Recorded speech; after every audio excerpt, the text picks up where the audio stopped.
Well, yeah, welcome everyone to this, our fourth or fifth workshop on student finance, the all-important student finance. My name is Paul Devlin. I'm a student support officer in the University of Leeds, and specifically in the university's Lifelong Learning Centre. My job as a student support officer is to help students with anything really, any questions that might arise about university life and what might be worrying them, or just supporting them generally as they start university and then go through university. I didn't used to know anything about student finance, but what started to happen was in my student support role is that 9 times out of 10 the questions people were asking me were around money, and certainly with mature students as well. And because I was getting asked a lot of questions about money, I was having to find the answers to all of those questions, and eventually I became somewhat of a, I wouldn't say expert on student finance, but I kind of know my way around it. And now I'm an accredited student money advisor with the National Association of Student Money Advisors. The one thing to say about this session as well, when we've run this session previously, I've had quite a silent role in this. It's actually been delivered by my colleague John. Then I've staffed the chat room, so as John has been going through quite generic information about student finance, people have been posting their personal circumstances into the chat facility, and I've furiously been typing away and trying to unpick that. Because it's only me delivering that today, I was going to work that slightly differently, and that I'll spend probably the first 20-30 minutes just delivering the presentation to you as a group, giving you that general information. As we go along, if you've got any questions, type them in the chat room. Now, I'm not going to look at the questions as they're typed. I find them quite distracting, so it'll distract me from the presentation. What I'll then do at the end of the session is open up the chat facilities, and then any specific questions that I haven't answered during the main presentation, we'll then start tackling them as a group and sharing them. So I won't stop the presentation and answer questions. I'll do that all in the end, if that makes sense. I think that there's 3 key questions around student finance, or there's three themes that I think we should be covering. I think it's about building on what you already know, and acknowledging that for some people what you already know might be a big fat zero, and that might be why you're here. I know that a lot of people feel as if they should know something. You shouldn't. I think student finance can be quite confusing and daunting and overwhelming, and I think this session is maybe here to validate some of the things that you already know, or maybe bust some myths as well. I think people come to student finance with some preconceptions of how it might work, or some misinformation. So what you think you already know, I maybe want to strengthen that or challenge that as well. There'll be things that you want to know as well, and I want to use that session. It's pointless me just giving you information and telling you what I think you should know if you're not getting your questions answered. So like I say, I encourage you as we go throughout, post your questions in the chat facility. I think you've all found that now, and I'll revisit them at the end. What is it that you specifically came here, and what do you want to know? You might want to leave that a little while as I go through, because I might well tackle some of those things as I go. But yeah, I want to make sure that everyone gets their questions answered by the end, so please pop that in the chat facility. I think that there's things that you need to know as well. You might already know some stuff, you might want to find out some stuff, but with student finance, I think there's just some things that you have to know. And that will form the main bulk of this presentation, what I think you absolutely have to know. And by the end of it, you'll then have those essentials to then start unpicking your own current circumstances. I'm not going to do that, Paul. Well, actually, I wouldn't mind doing that. So in the chat facility, I'd be keen to find out what people actually do already know around student finance. 1 is I know absolutely nothing, and 5 is I'm going to start delivering this session now because I know more than Paul, because I'd put myself at probably a 4.5. Where do people think that they're at? And there's no shame putting 1. Actually, if you want to put -1, that's absolutely fine as well. So there's Joe.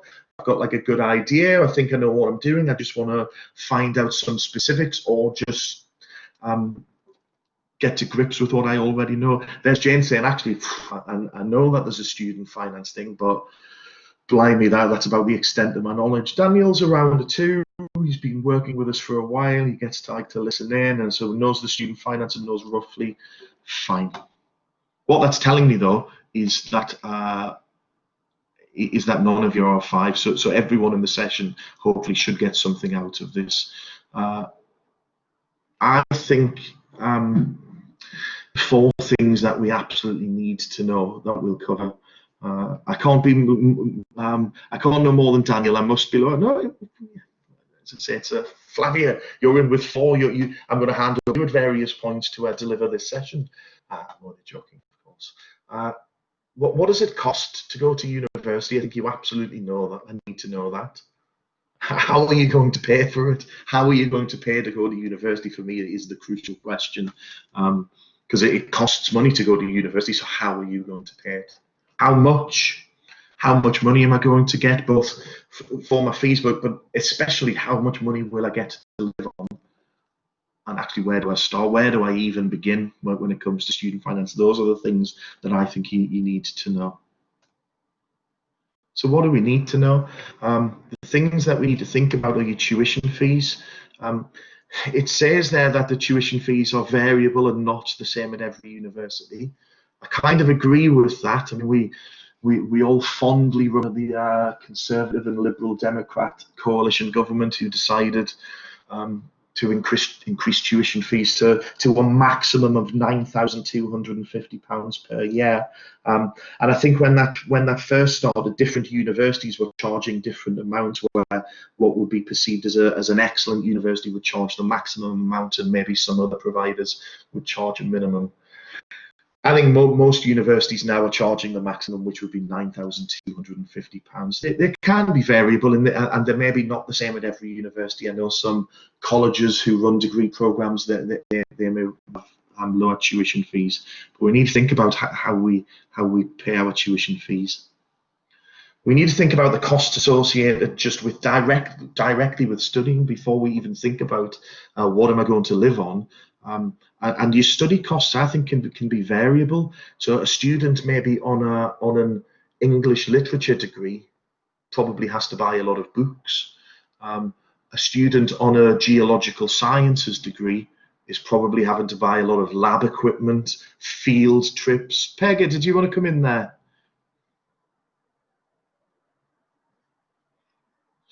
I'm just going to lower that. If you do have any questions, please just pop them in the chat, and then we will get to them.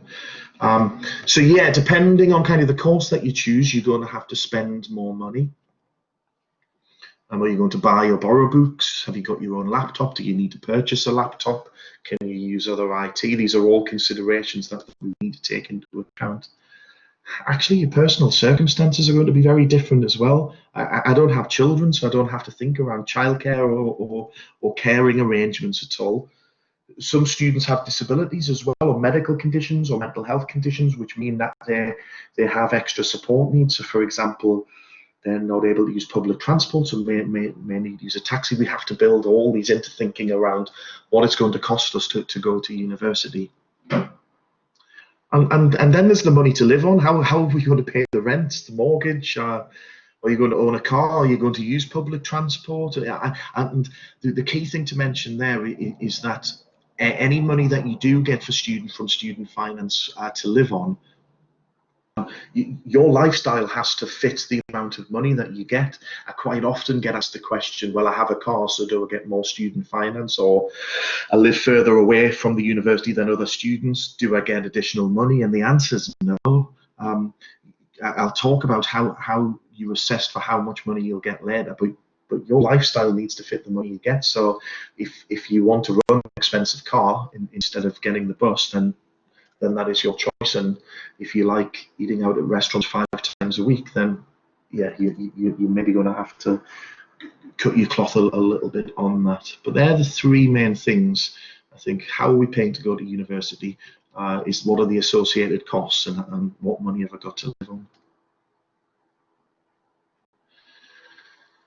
So how you'll pay for it. So generally speaking, gone are the days where employers are paying for their employees to go to university, although it does happen. It does still happen. But if your employer's not paying you to go to university, some students self-fund as well. But again, I mean, if you've got £9,250 a year down the back of the sofa, then that's absolutely fine. And we have some students self-fund. Most people will apply to the government though for a student loan, and I use inverted commas when I talk about a student loan, and I'll come on to why that is. You'll be applying to the government firstly for that tuition fee loan, that £9,250. Now, some people make the mistake of thinking that that's somehow tested on your household income. So I've got £1 million in the bank. Does that mean that I won't get a tuition fee loan? No, it isn't means tested. We'll talk about how that is assessed later on. You don't see that money either. You apply to the government saying, I want to go to university. They assess whether you're eligible. We'll talk about eligibility later. And then they just send that money straight to the university. At the same time as applying for that loan to cover the cost of your tuition fee, you're able to apply for what's called a maintenance loan, that living costs loan. Now, some of that isn't means tested. It doesn't depend on your household income. It's about £3,500–4,000. If you're eligible, you'll get it. And then that goes up to about £9,000, depending on your household income, which you have to provide details of your household income. And again, I'm going to talk about what we mean by household income a little bit later. Now, this is the thing for me where, and it's saying here, they're both repayable with interest. And so we're using this terminology: a loan, student debt, interest, repayments. So automatically we start thinking in the same way that we do around bank loans. And for want of a better word, this is a tax. Now, the reason that it isn't called a tax is because which government does like using the word tax? None.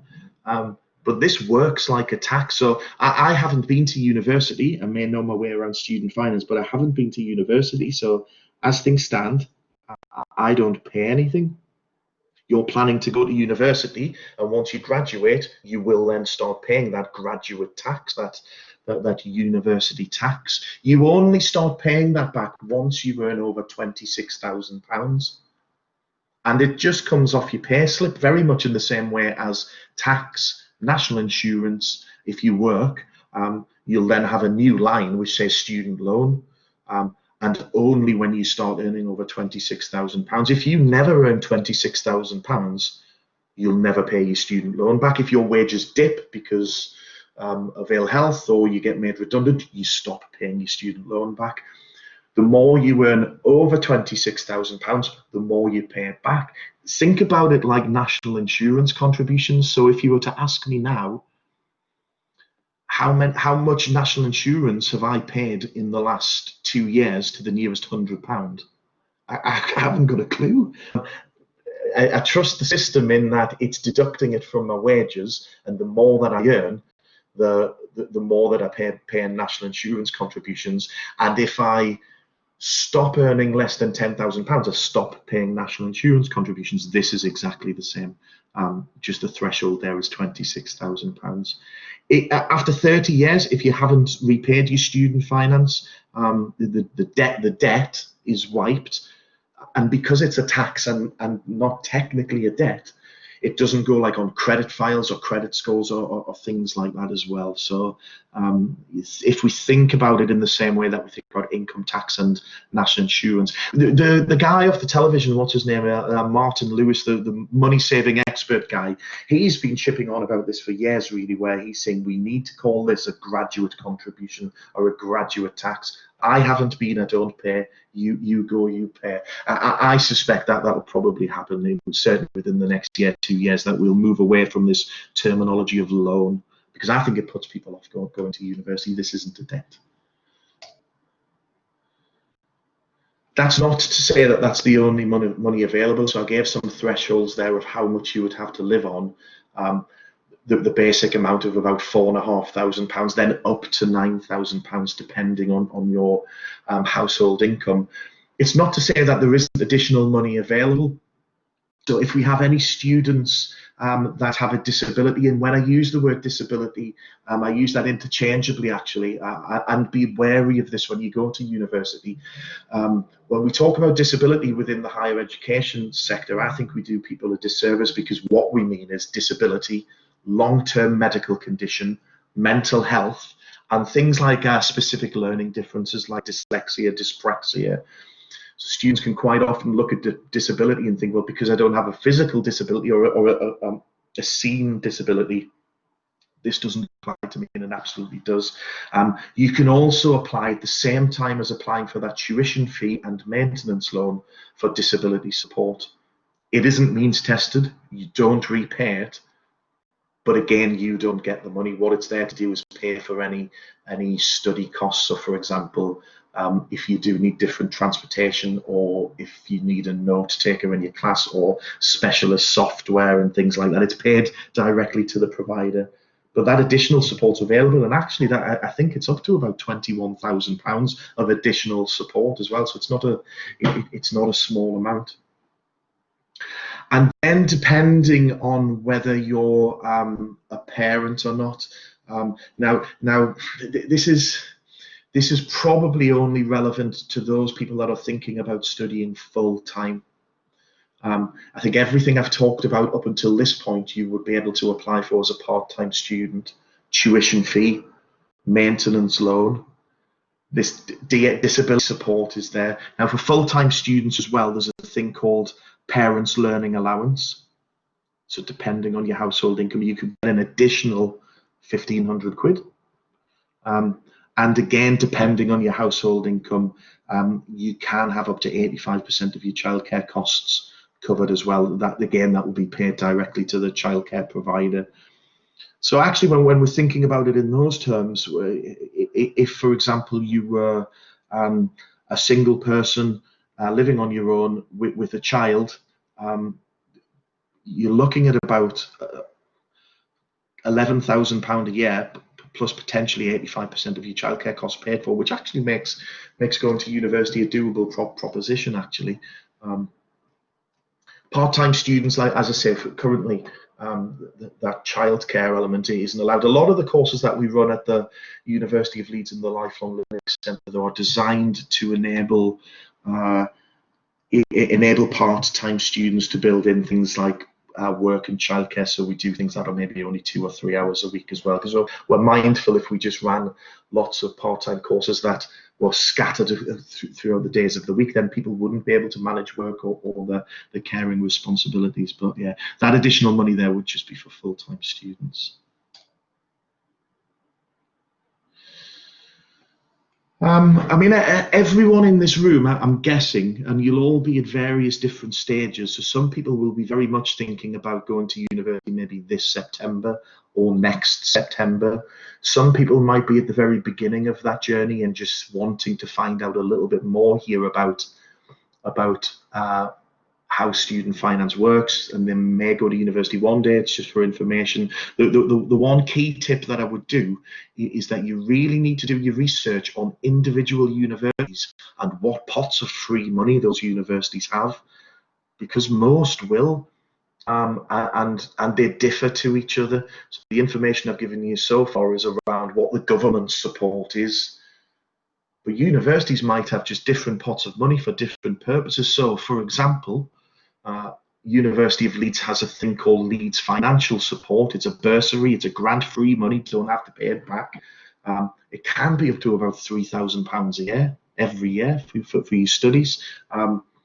Depending on your household income, that's how we assess that. Now, our neighbours at Leeds Beckett University have a similar bursary scheme, but that's based on academic achievement. Some people have grants for care leavers, or I saw one that was for, like, if you're the seventh son of a greengrocer from Dorset, then someone had donated money for. I think you need to do your research around the different universities and what free money is or not, because in a lot of instances, I've put their grants and bursaries and scholarships. What I'm meaning by that is free money, basically. There's usually an application process for that, and it's usually kind of May, June time. So if you're thinking about our university, ask it, is there any free money, grants, scholarships, bursaries? Should have the information on the website, but it might be squirreled away. Don't feel shy asking them. They might not present you with that information, but do ask them. And remember, if you've got a shortlist maybe of 3 or 4 universities, so maybe a Sheffield, a Huddersfield, and a Leeds, but Sheffield's giving £3,000 cash where Huddersfield isn't, that can be the difference between you being able to commute or feed yourself. These can make the big decisions, really. So as well as that government money, do your homework about the universities. Most of them will have some additional free money, and I love free. Do your research, find out what you could apply for. I think there's a mistake that some people make when they come to university, that they get it into the mind that typically a degree course would be 3 years if you studied it full time. So they think to themselves, I can only therefore get funding for 3 years for a degree, and that just isn't the case. Certainly with full-time study, anyone that's thinking about coming to university full-time, you are funded for the normal duration of your course. So if your course, for example, includes a foundation year, a preparation year, and then moves on to a degree, that makes your course 4 years, the normal duration. So you would be funded for that 4 years. Equally, if you then decided to do a year in industry, your course then becomes a normal duration of 5 years. Therefore, you get funding for 5 years. You get the drift. Plus an additional year in case anything goes wrong. So yeah, normal duration of your course, plus a gift year in case anything goes wrong. Part-time study kind of works a little bit more flexibly for some reason. I've got no idea why, in that they give you a lot more time to complete your degree, so that there's more scope for maybe needing to take leave or things going wrong and things. They're so generous with their allowance that it's hardly even worth mentioning here. If you're starting as a part-time student, it tends to be that you'll be fundable throughout. But full-time study, it's a normal duration of your course plus a gift year, minus any previous study that you've done. And I will come on to previous study because that is important to mention for those people in the room that maybe have been to university before and have had a false start, because that calculation, they have normal duration plus a gift year minus any previous study that you've done. Generally speaking, if people have only been to university and done a year or less, then all that they're doing is using up that gift year, that false start. If you've been there for 2 years or more, then I think we've got a problem and a conversation to be had, and we can tackle some of those in the questions at the end, or my contact details at the end. Everyone always asks me, well, how much will I get? And I've given some headlines there earlier on in the session, but actually everyone in the room is going to be completely different, because your circumstances are different, your age is different, your responsibilities are different, there is just not one size that will fit all. But we'll kind of go around just the general rules around eligibility and household income to start giving you an idea. So specifically when we're thinking around that tuition fee loan and the maintenance loan, the money where we're applying to the government, you need to be personally eligible. So before they're even looking at anything like household income, you have to be eligible to apply. The things that they're looking at is firstly your immigration status. You have to have right to be in this country. You're either going to be a UK national, a UK passport holder, having indefinite leave to remain in the country.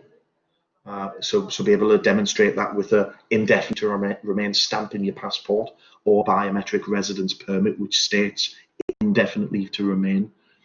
Or currently, and certainly for this academic year, being EU national. I was very mindful. I think I read in the news last week that Scotland has taken the lead based on the whole Brexit thing, about certainly not this September, but the following September, removing funding for EU students. So that isn't currently the case in England, but as it stands for September 2020, if you're an EU national and have been in the EU for a certain amount of time, then you would qualify for student finance. Separate status in this country, there's then a question around how long have you been in the UK or the EU.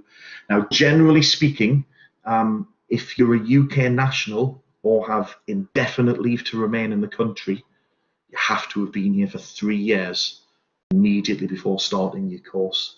Not 2 years and a bit, not, you have to have been here for 3 full years. You're allowed to go on holiday, you're allowed to kind of do short bursts of work, maybe abroad and things like that, but you have to have been permanently resident in the country for 3 years before starting your course to be eligible for student finance.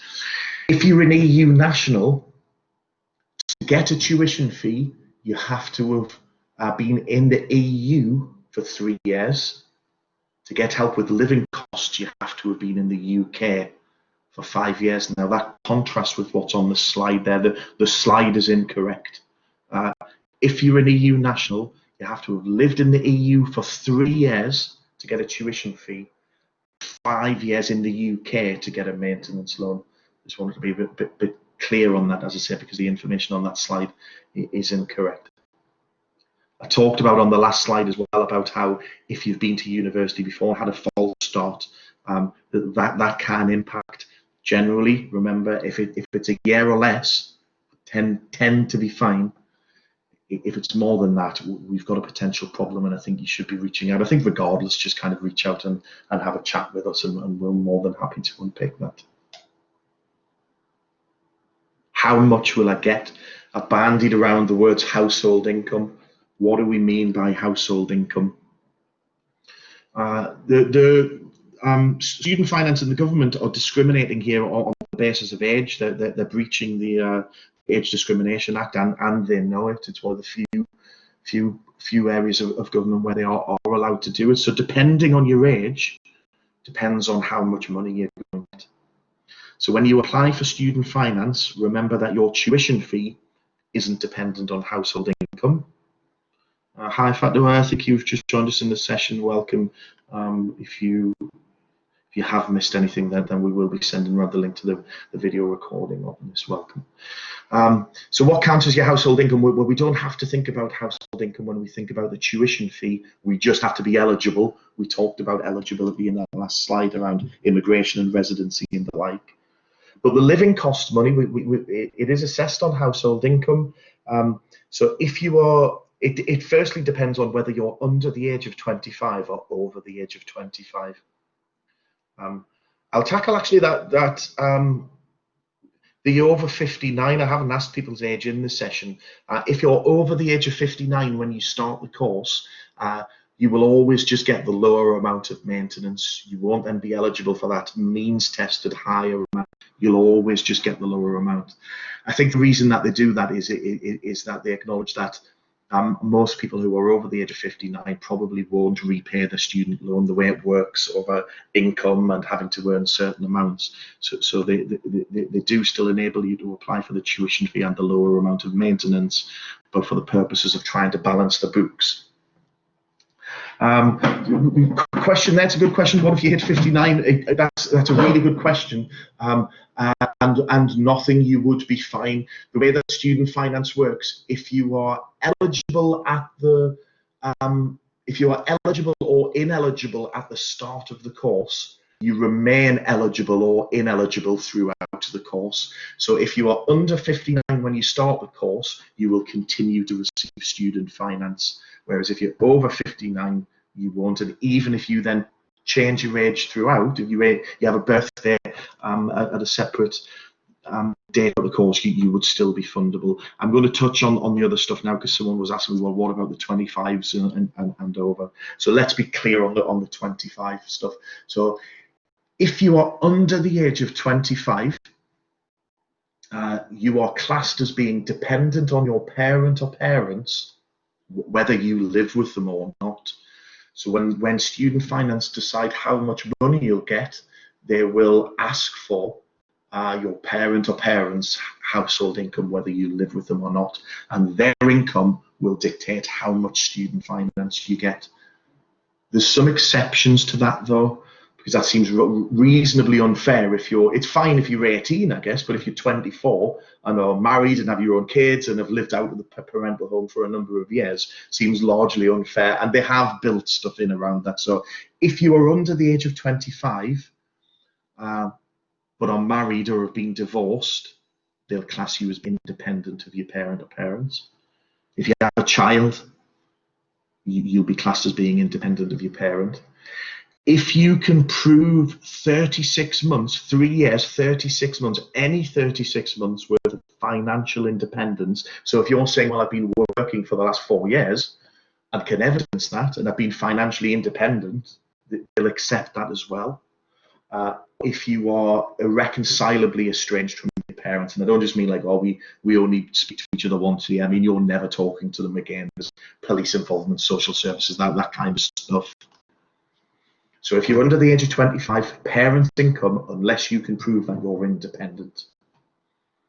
If you can prove you're independent, you then fall just naturally into that over 25 category. So over 25, your household income is your partner, spouse, civil partner, that other person.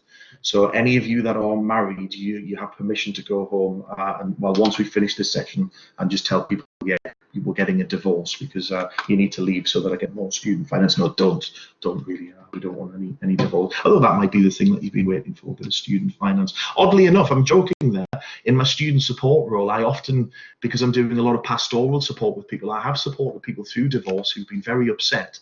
And then at the end, I've always reminded them that they're probably going to be about £4,000 or £5,000 better off as a student, which has always raised a mini kind of smile. So your income isn't taken into account. The full-time student, you as a student, are always classed as having nil income. When we talk about household income and evidencing household income, they're going to want either parent or parents or partner, spouse, civil partner to provide their income from the previous full tax year. So what tax year would we be in now? The previous full one would have been, well, we can't have finished 90, it's going to be the 18-19 tax year. Now, people's circumstances change as well, so someone's wages might be completely different now to what they were in the previous full tax year. If you've had a household income decrease of more than 15%, they will do a current year assessment. They'll assess you on now and not then. You have to ask them to do that, but bear that in mind when they are asking you for that previous tax year. If you're sat thinking, well, this isn't fair because I earned so much less, I was made redundant, or my partner is out of work, they can't take that into account. Hopefully that makes sense around household income. It doesn't, if you house share and there's friends or you live with your sister, it doesn't matter. It's parent or parents, or partner, spouse, civil partner, and your income doesn't come into account. That's how they assess how much money you'll get. The sliding scale, generally speaking, is, don't quote me on specific to the penny. If your household income, parent, spouse, partner, if it's less than £25,500, you'll get the maximum student finance.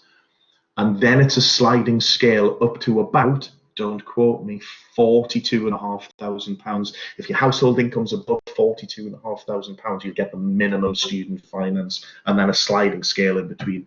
More your household income is, less student finance you get. Hopefully that makes sense. So yeah, what are the, kind of touched on how tuition fees are kind of variable, but they're not. It tends to be £9,250. Bursaries and scholarships, free money, are variable as well, this additional money. So once you've figured out how much you're likely to get from Student Finance England, then if you're looking at how much money you'll get from the university, and because that's variable, you'll then start getting a rough total of how much you've probably got to live on as a student. If you're living, if you're studying in London, you get a little bit more money just because London way, really. I think it's about £1,500. Equally, if you live with your parent or parents whilst you're a student, you get slightly less as well. Again, it's about £1,500. I think because the expectation is that your parents will be paying the rent, so you don't need as much money. So you get a slight reduction if you continue to live in the parental home, regardless of age. You'll get additional money, I've touched on that. You'll get additional money if you've got children or other adults dependent on you as well. So adult dependents would be, they typically see an adult who's living in the same house who has earnings of less than about £3,500, they would be classed as being dependent on you. So there's an additional bit of money. And similarly, there's that parents' learning allowance, that 1,500 quid. I think both are about up to 1,500 quid if you've got children as well. So there's that additional money because they know that actually if you become dependent on your children, your cost outgoings are going to be higher. I talked about if you have a disability, medical condition, mental health condition, specific learning difference, you'll get that additional money for your study related costs only. So they're not going to be helping with rent or stuff like that. But my understanding is, I mean, any students with a disability certainly that are in receipt of contribution-based ESA or ESA with PIP element, my understanding is that you still continue to receive that as a full-time student. That benefit isn't impacted. I think of the student finance kind of replaces a lot of your universal credit or what was job seekers allowance and things like that. So for students on benefits, all of what I've talked about largely replaces benefits. But if you have a disability or in receipt of ESA or DLA and PIP and all of that, I think you get to retain some of that. There's a really nice organisation. If anyone is dialing in here from Leeds, there's an organisation called Welfare Rights. They're an impartial branch off from Leeds City Council, and they provide impartial welfare support to people. So you could contact them very loosely and just say, look, I'm thinking about going to university. Would I still be entitled to any benefits? You can just Google Welfare Rights Leeds and it brings them up. They do email and telephone stuff. And then I don't know what they're doing now. We're in a kind of global pandemic thing, but they did do drop-ins across Leeds where you could just rock up and they would do like one-to-one stuff with you as well. That's probably not happening at the moment. And I think that's replicated, that welfare rights kind of model is replicated with other councils as well. So if you're not phoning from Leeds, just kind of type it in and see what comes up for your council. Yeah, brilliant, Daniel. Thank you. I've touched on who is your household, parent or parents, or your partner, spouse, civil partner, and no one else, and whose income would be counted. What income will be counted? That's an interesting one. So counting, they would be counting earned income, and then I think while I said that you as the student would always be classed as having nil income, while you would always be classed as not having an income, they will take into account unearned income. So if you rent property or have share dividends or anything like that, I mean, good if you have, they would take some of that into account as well. Most people that I've spoken to, that isn't relevant to, but it's in the main, it's earned income. Your income's disregarded as the student. If you as the student have unearned income, then they will take that into account. If there's anyone in this room that's going to university this September, or is even thinking about going to university this September, you need to apply now. If you haven't already, we've got a problem. Certainly for full-time students, they state that the deadline to apply for student finance to be guaranteed your money for when you start in September was the end of May, and we're now in July. It takes student finance about 6 to 8 weeks to process an application. That's on a good day. And actually, I don't think Student Finance England at times are the, well, yeah, this is being recorded. Some people make the mistake of thinking, well, I can't apply for student finance until I either know which university I'm going to or which course I'm doing, or that I'm definitely going to university. Just apply for your student finance. I think the application is really straightforward. If you can open an email account or a Facebook account, it just asks you the questions. Part just opened. There's less of a problem with part-time finance. I still think you should apply for your part-time finance as soon as possible. I think the difference is that with full-time students, they're absolutely dependent on getting their living costs in, because they'll not have any other wiggle room for income. So if they haven't applied for finance, then they've got no money to live on come September. Now, some part-time students also qualify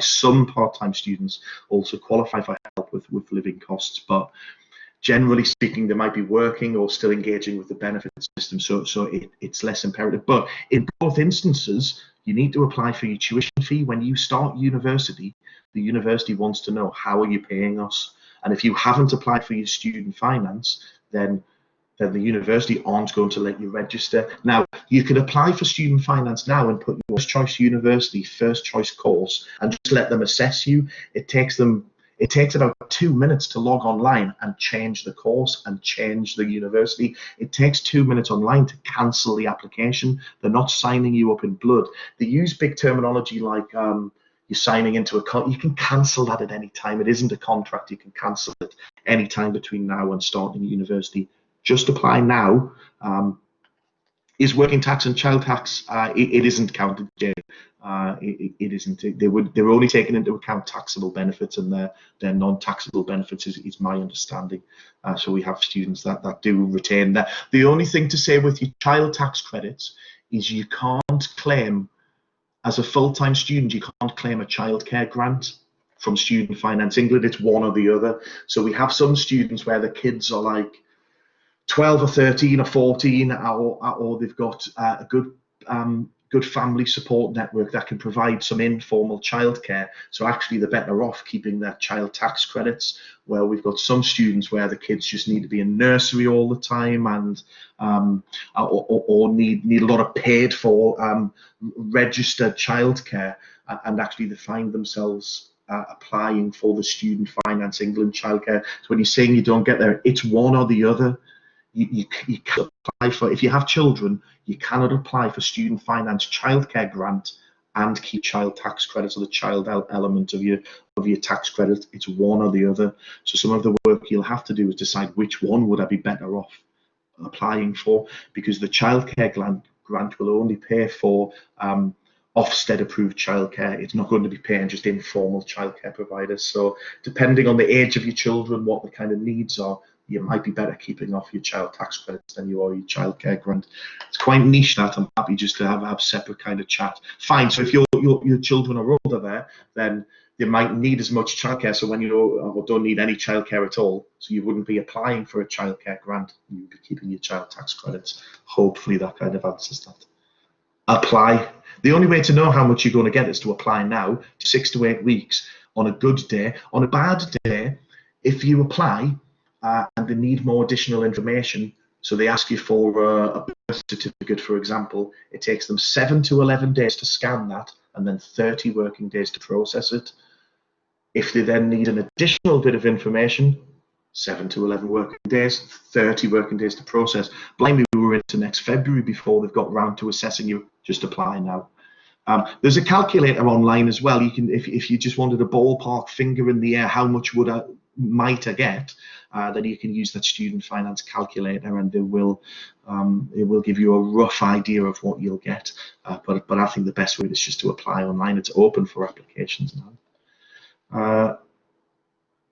University websites, I've told you, do your research.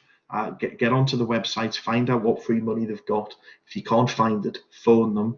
Don't be shy, thinking, oh, they might think X, Y, and Z about me because I'm asking about any free money. I'd rather that money that was in your pocket than ours. If you're eligible for it, make sure you're getting that, but do your research. My colleague John, who normally delivers these sessions, has done like a really nice resource bank. There's a web link there, lots of kind of lowercase and uppercase stuff.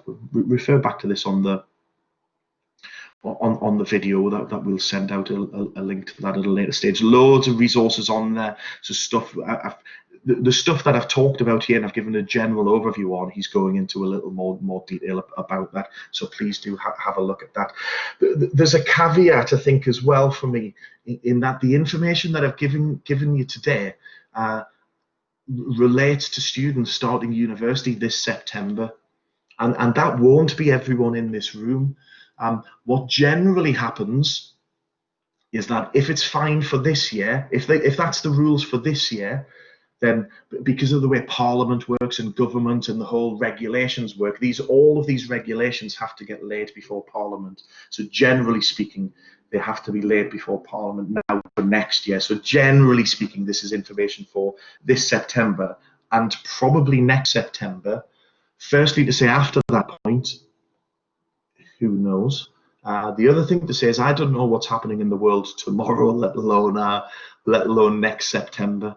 And so I expect that none of this will change for next September, but I didn't expect to be in lockdown for 3 months either, or a global pandemic. So just having that caveat that we will run this session again next year for people starting in September. Let's have a look at the chat room then. Any questions that I've kind of missed? And feel free to add stuff in there now. So part-time has just opened. Is there a problem with that? There's not. Apply for your part-time finance. Everyone should just apply for part-time finance now. Jane, I've tackled kind of that working tax credits you can keep, child tax you can't. If you apply for the childcare grant, you might need the childcare grant. Isabel, are disability loans applied for separately? No. The application form for student finance is honestly dead easy. Who are you? What's your national insurance number? Do you have a passport? Have you got any children? Do you have any disabilities or medical care? It just streams you through the application form. If it needs any additional evidence, it'll then ask you for it. You don't apply separately. What I would, however, say is that if you're thinking about going to university, I would make contact with the university or our university just to give them a heads up. If you are thinking, well, I'm probably going to need some additional support, you're applying to Student Finance England for the money behind that, I think just give the university a bit of a heads up. Ask who their student support officer is. So if it's University of Leeds, it's me, and I'm also disability contact. Different universities might have different people. Just let someone know. We've got a really nice centralised disability services team as well. Joe, you're saying, I think I'll need my spouse to complete the current year assessment, but we don't know how many days of work a week he'll get. Can we put an estimate? Oh, my honest answer is I don't know. I think, and I like, this is why I'm a 4.5 and not a 5.